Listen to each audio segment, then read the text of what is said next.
కృష్ణా జిల్లా ఉయ్యూరులో విషాదం చోటు చేసుకుంది. భర్త వేధింపులు తాళలేక వివాహిత శ్రీవిద్య ఆత్మహత్య చేసుకుంది. పెళ్లైన 5 నెలలకే ఉరి వేసుకుని బలవన్మరణానికి పాల్పడింది.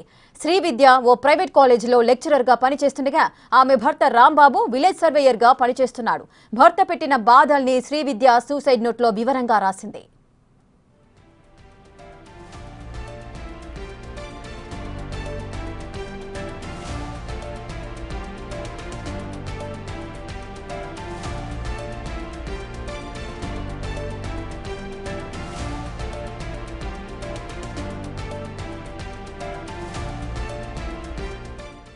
రేటిక కృష్ణా జిల్లాలో ఓ వివాహిత తన భర్త వేధింపులు తాళలేక సూసైడ్ చేసుకున్నట్లుగా ఒక లేఖలో కూడా పేర్కొంది. దీనికి సంబంధించిన పూర్తి డీటెయిల్స్ మా ప్రతినిధి సాహిత్య అందిస్తారు. సాహిత్య,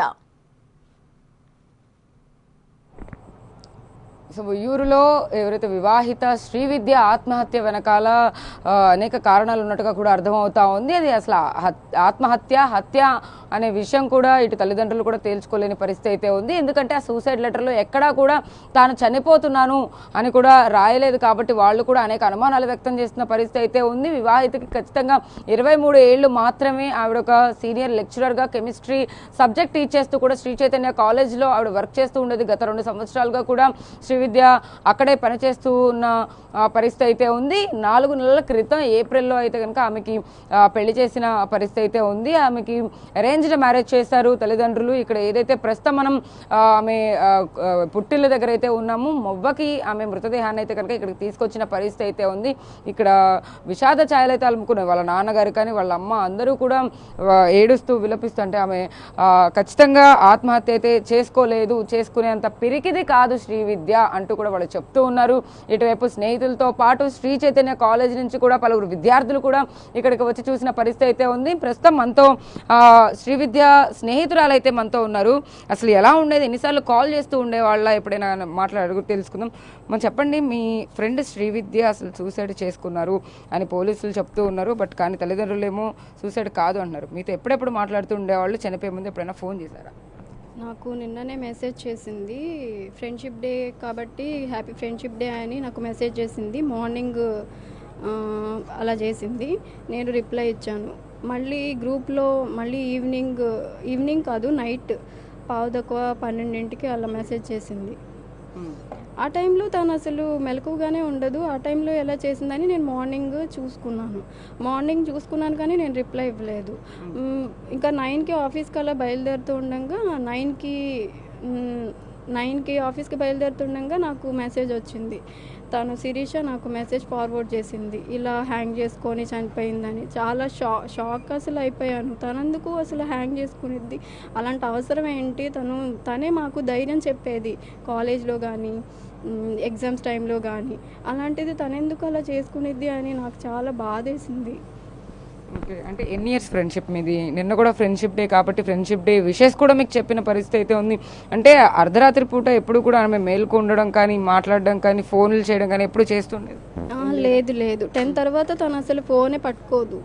నాకు ఎంఎస్సిలో చాలా అలవాటు కాబట్టి చెప్తున్నాను. 10 తర్వాత అసలు తను మెలకుగానే ఉండదు, నాకు తెలుసు. అలాంటిది 11:12 మెసేజ్ చేసేసరికి నాకు షాక్ అయ్యాను. బట్ నేను రిప్లై ఇవ్వలేదు. మార్నింగ్ 9 తర్వాత నాకు ఈ విషయం తెలిసింది. సో శ్రీవిద్య గతంలో ఎప్పుడైనా కానీ మా హస్బెండ్ ఇలా వేధిస్తున్నాడనో లేకపోతే కొడుతున్నాడనో ఇబ్బంది పెడుతున్నాడు అంటే 4 నెలలే అయింది పెళ్ళై, అయినప్పటికీ కూడా ఎప్పుడైనా ఇలాంటి విషయాలు షేర్ చేసుకునే దాఖలాలు ఏమైనా ఉన్నాయా? లేదు, అంటే మ్యారేజ్ అయిన తర్వాత నేను తనతో టచ్లో లేను. సో తను మ్యారేజ్ విషయాలు అయితే నాకు అసలు తెలియవు. ఓన్లీ ఫ్రెండ్షిప్ డే కాబట్టి తను మెసేజ్ చేయడం, నేను రిప్లై ఇవ్వడం అలా అయ్యిందంతే. అంటే పెళ్లి గురించి ఏమైనా జోక్స్ వచ్చినా, అంటే ఎప్పుడు ప్రెగ్నెన్సీ ఎప్పుడనో లేకపోతే ఇలాంటి ఏవో జోక్స్ వస్తూ ఉంటాయి కాలేజ్ టైమింగ్స్లో కానీ ఎప్పుడైనా కానీ, ఆఫ్టర్ మ్యారేజ్ హస్బెండ్ గురించి అయినా కానీ ఇలాంటి ఏంటి ఇప్పుడు కొన్ని వార్తలు వినపడుతున్నాయి. అతను కొడుతున్నాడు, తనే లెటర్లో రాసింది, తాగి వచ్చి కొడుతున్నాడు అమ్మా అంటూ కూడా రాస్తుంది. అవన్నీ తను జరిగితేనే కదండి రాసేది. తను బాధపట్టేలా కొట్టాడు కాబట్టి రాసింది. సో చూస్తున్నాం కదా, ఇటువైపు స్నేహితులైనప్పటికీ కూడా వీళ్ళు అదే మాట చెప్తున్నారు. తను చాలా ధైర్యవంతురాలు, స్ట్రాంగ్ లేడీ శ్రీవిద్య అని కూడా చెప్తూ ఉన్నారు.